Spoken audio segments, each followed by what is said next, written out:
Your mind is a battlefield, and you're losing.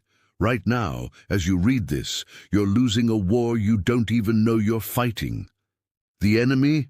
Your own mind. That voice that made you snap at someone you love yesterday. The impulse that made you check your phone for the 47th time today. The anxiety that woke you at 3 a.m. with scenarios that will never happen. The rage that hijacked you in traffic and left you exhausted. You're not weak, you're untrained. There's a difference. 2,300 years ago, a slave named Epictetus discovered something that emperors would kill for. The mind can be trained like a muscle. Not through meditation apps or breathing exercises you'll forget next week. Through ancient combat techniques that turn mental chaos into unshakable calm. Techniques so powerful that Marcus Aurelius used them to rule an empire while plague destroyed his world. Today, I'm going to show you the 7-move mental combat system that transforms emotional slaves into psychological warriors. Not because you need another self-help video, but because you deserve to stop being ambushed by your own thoughts. Move 1. The Body Override Protocol. Your mind doesn't betray you first. Your body does. Watch yourself next time anxiety hits. Shoulders climb toward your ears. Breathing goes shallow. Jaw locks. Your body is already surrendering before your mind even knows there's a fight. Here's what neuroscience just discovered that Stoics knew 2,000 years ago. Your body can override your mind faster than your mind can override your body. Tomorrow morning, before you even check your phone, stand up. Pull your shoulders back like you're wearing invisible armor. Lift your chin like you're facing an enemy. Breathe like you own the air. This isn't fake confidence. It's a biological hack. Your nervous system can't tell the difference between real confidence and physical confidence. So fake it with your body until your mind catches up. Marcus Aurelius started every day in a war tent surrounded by death and wrote, "When you wake up in the morning, tell yourself, the people I deal with today will be meddling, ungrateful, arrogant." He wasn't being negative. He was armor-plating his mind through his body. Test: next time someone tries to intimidate you, don't think confident thoughts. Make confident shapes with your body. Watch their confusion when your physiology refuses to submit. Move 2. The 4-second reset. You're about to send that text you'll regret. Say those words you can't take back. Make that decision from anger that will cost you for years. But between trigger and response, there's a gap. 4 seconds, that's all. 4 seconds where you're either a slave or a sovereign. The Stoics called it the pause. Modern science calls it response flexibility. I call it your escape hatch from stupid. Count. 1 Mississippi, the emotion peaks. 2 Mississippi, your prefrontal cortex comes online. 3 Mississippi, options appear. 4 Mississippi, you choose. Sarah learned this after destroying her marriage with what she called truth bombs. Cruel things said in anger, disguised as honesty. Now she counts. In 4 seconds she asks, will this build or burn? That pause saved her second marriage. This isn't suppression. You feel the anger, the hurt, the urge to destroy, but you don't obey it. Because obedience to every emotion is slavery, and you're training to be free. Move 3, the obstacle alchemy. That thing destroying your peace right now, the job loss, the betrayal, the diagnosis, the failure, the Stoics had a name for it. Material. Not disaster, not catastrophe. Material. Raw ingredients for something that doesn't exist yet. The stronger version of you. Marcus Aurelius, watching his son slowly go insane, knowing his heir would destroy everything he built, wrote, "The impediment to action advances action. What stands in the way becomes the way." This isn't positive thinking garbage. This is mental alchemy. You take the lead of disaster and transmute it into gold of character, but only if you stop asking, "Why me?"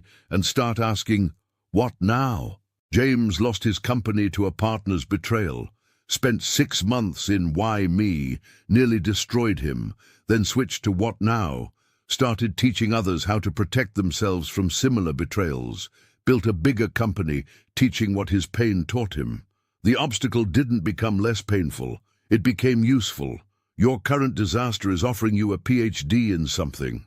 Accept the enrollment or repeat the class. Move 4. The pre-mortem practice.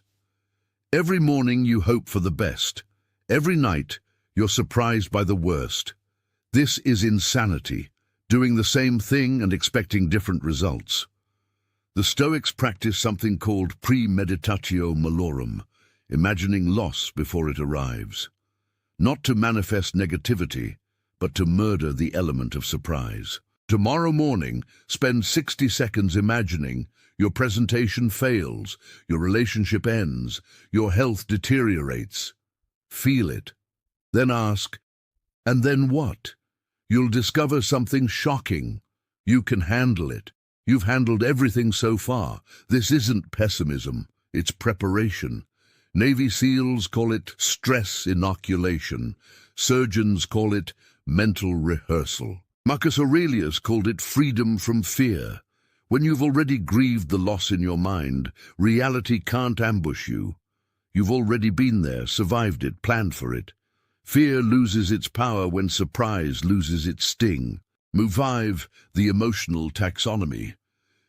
You say, I'm angry, like anger is one thing. But the Stoics knew anger is a crowd of emotions wearing the same mask. Frustration, disappointment, betrayal, fear, hurt, all hiding under anger. Before you react to any emotion, dissect it. What's actually happening? Are you angry or are you scared of being disrespected? Are you sad or are you ashamed of being vulnerable? This isn't therapy, it's intelligence gathering, because you can't defeat an enemy you can't name. David thought he had anger issues, started naming what was under the anger. I'm terrified of being seen as incompetent. Once named, it lost power. He stopped exploding at feedback and started asking for specifics. The anger was never anger. It was mislabeled fear. Name it to tame it. Vague emotions control you. Specific emotions inform you. Move 6. The strategic silence. Everyone's screaming. Online, at work, in traffic, in their heads. Noise everywhere. But power. Power is quiet. Power doesn't need to announce itself. When provoked, your first instinct is to defend, explain, attack back. This is exactly what weakness does. Strength does something else. Nothing. On purpose. Seneca wrote, "The greatest remedy for anger is delay. Not expression, not vengeance. Delay. Your silence does 3 things. First, it confuses attackers who feed on reaction. Second, it gives you time to choose rather than react.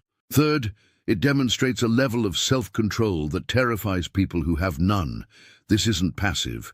This is the predator's pause. The calm before you strike, if you strike at all. Often, your silence is strike enough. Move 7. The evening tribunal. Every night you collapse into bed, mind racing with what went wrong, what might go wrong, what has always gone wrong. This is your mind eating itself alive. The Stoics had a different evening ritual, the tribunal, not self-attack, self-assessment. 3 questions before sleep. What did I do well today? Build on strength. What did I do poorly? Learn from weakness. What did I avoid that I shouldn't have? Face tomorrow. No judgment, just data. Like reviewing game tape, not to shame yourself, but to play better tomorrow. This isn't self-help journaling. This is military-grade after-action review for your mind. You're training your consciousness to observe itself, correct itself, strengthen itself. The war you were born to win. These 7 moves aren't meditation. They're not mindfulness. They're combat techniques for the war inside your skull. The war between who you are and who you could be. Between reaction and response. Between slavery to every feeling and mastery of your inner world. The Stoics didn't develop these techniques in peaceful gardens. They developed them in plague, war, slavery, betrayal. Real hell, real solutions. You don't need a perfect life to have a powerful mind. You need training, daily, simple, brutal training. Start tomorrow. Choose one move. Practice it like your sanity depends on it, because it does. The battlefield is your mind. The enemy is your untrained responses. The victory? That's the moment you realize the war was always winnable. You just needed the right weapons. Now you have them. The question isn't whether you'll use them. The question is whether you'll use them before your untrained mind costs you something you can't afford to lose. If these ideas stirred something deep within you, if you felt the pull toward a more authentic existence, you're not alone in this journey. Subscribe to School of Philosophe and ring the notification bell to join thousands of free thinkers exploring the deepest questions of human existence. Each day, we dive into the minds of history's greatest philosophers. Your awakening mind deserves nothing less.